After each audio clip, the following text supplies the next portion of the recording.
Mavis! It's a blue you like, the Bruno bloody Bill. He can't bloody do any DIY, bloody useless. Oh, leave him alone. Look in between my eyes, Mavis, what do you see? Ooh, a big nose. The big bloody nose. Monobrow. A brain, Mavis, a brain. Oh, you know I can't see small things. You'll be the bloody death of me, you will. What are you going to do with that syringe, Will? Oh, hey. Oh, what could I do with it? You little beauty. Get the oil out of the engine, what do you think? Sweating like mad, been for a run. This is a self-bleeding pump to pump the oil out. I just put that bit of pipe on it. There's a valve just down here that you turn on, a little butterfly valve. Because you guys said last time, get a pipe on it, put a pipe on it. I put a pipe on it. Trouble is, it doesn't seal very well. Probably better off with a funnel on there into that hole, aren't I, really? It's working now. It's just such a messy job though, isn't it? Got my gloves on. Crowbots, if you're watching this lot, this might turn you on. It might turn you on, Ripper. I don't know. Ooh, look at those gloves.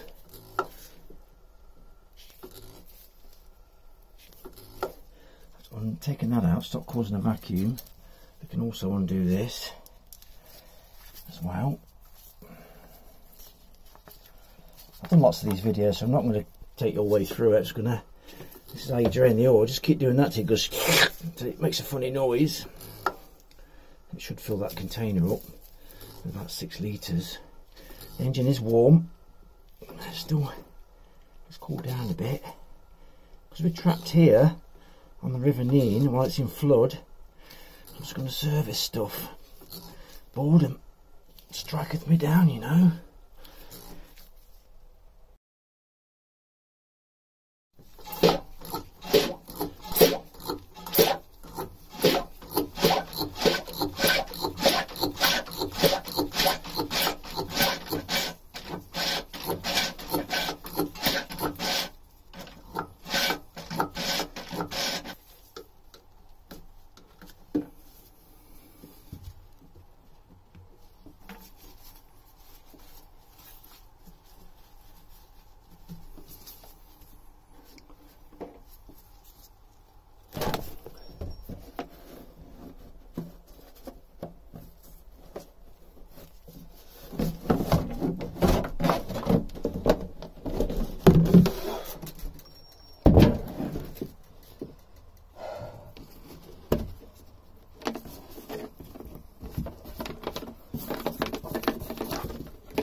The next job is trying to get this canister off down there. I put it on hand tight, but it always goes really tight. I'm trying to get it off. Let's give it a go, Ripper.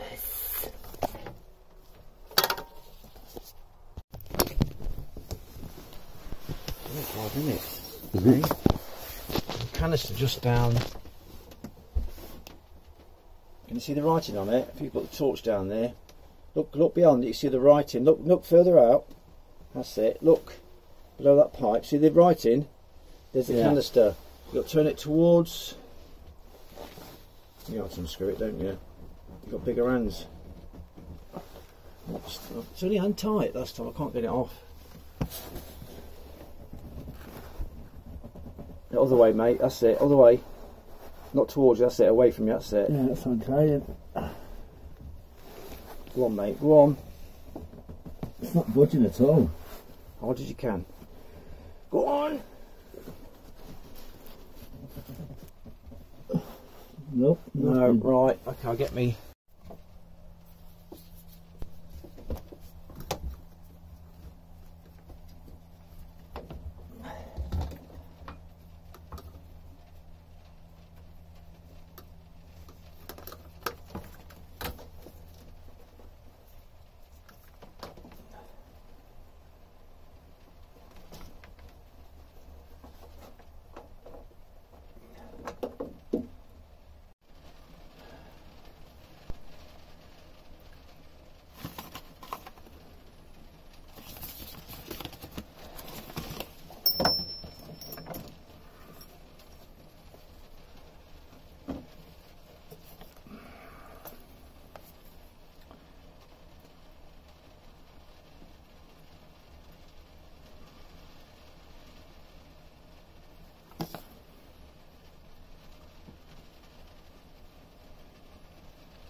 try out my new glass syringe. It should work, it feels like it should.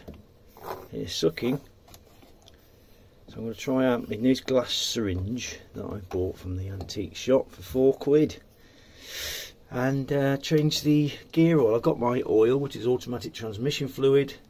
It's a mineral based oil, so that's what I'm using, whether you like it or not. That's what this is a PRM 120D, so this is what they take. Alright, let's crack on.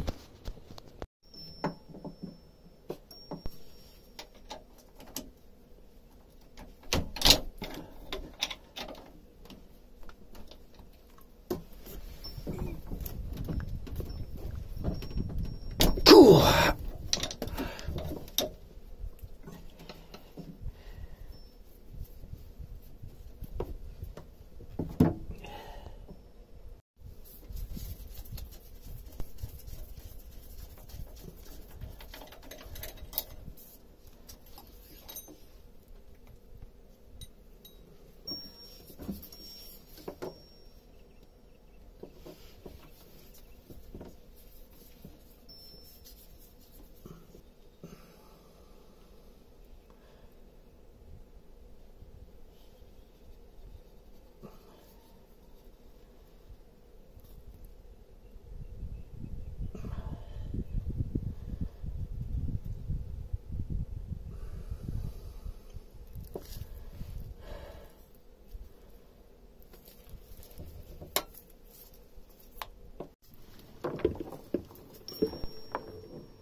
That's your lot.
This is what I normally use, these rubber ones, and this is, I can't, they seize up. They seize up, that's seized. That's seized there, look, and the rubber comes all apart. But this one's got its own, look how beautiful that is. It's got its own piston. It's got a little piston ring on it. Beautifully made. Wow, I love it. Ooh, you love your piston, you love your syringe, I know, and the piston that goes in it. Isn't that beautiful piece of work? It all comes apart. I think focus, all comes apart.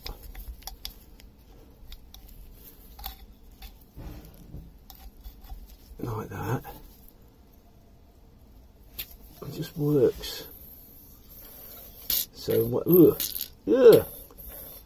just taken the wasp filter out, and one thing I'd noticed is last time I put it in, I'd pinched it, so it was like that. And there is a bit of slop. There is a bit of slop in there. It's not. Wash that out. There's a bit of sludge on top. You know, it's the indication of your petrol tank. Any filter in any car, even the new or oldest, get that slop. Not as bad as that, but you still get that. You take a filter out of a new car, you'll see it's full of gunk, because petrol station where you go, not always the cleanest tanks, you know, so it's not too bad. Right, so I've cleaned it out. You've got to make sure you get inside there as well, you know, because it gets a bit filthy in there and in that side. So I've cleaned that all out. I've cleaned out the bowl. So I'm going to now put it back in, and I'm going to put this in first this time and make sure, oh, you're going, and make sure it's located, because I nipped that last time. I'll try and get it in the right location. I'd like to get a new one of these at some point when I get to a beta.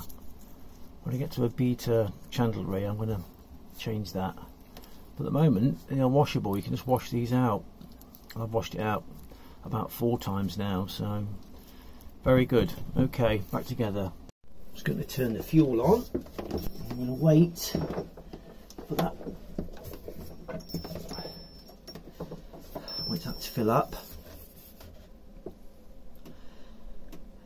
It's now filling up slowly. When it gets to the top, like that, I'm going to put that screw on, hopefully without dropping it. I'll put a bowl below it, as you can see, and that is now bled, cleaned.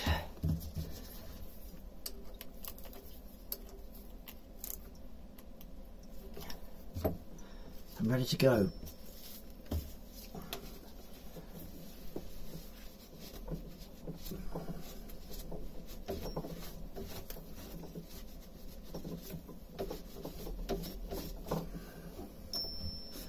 So I've changed the oil and filter. I topped the water up, needed about, well, half and half coolant, so about half a litre. I've turned that for the 3rd time, so it's around a clean area. Changed the gearbox oil, adjusted the prop, coupling greaser, gubbins, check my belts, check the nuts and bolts that support this. This is still supporting it really well. They've not come loose yet since I put that on. All these mounts kept coming loose, but now I put that bar on from the engine mount to there, which I made up, welded. It's not come loose because this alternator is quite heavy. This is 20mm steel, so the whole thing vibrates, and all these little mounts vibrate off, they snap. It's renowned for these engines. So I put that bar on just to support it, and it seems to have worked. The belts have held their tension, that belt's tensioned well, so that's another service. Filthy inside my glove, thumbs up. Hot gloves on, look, see?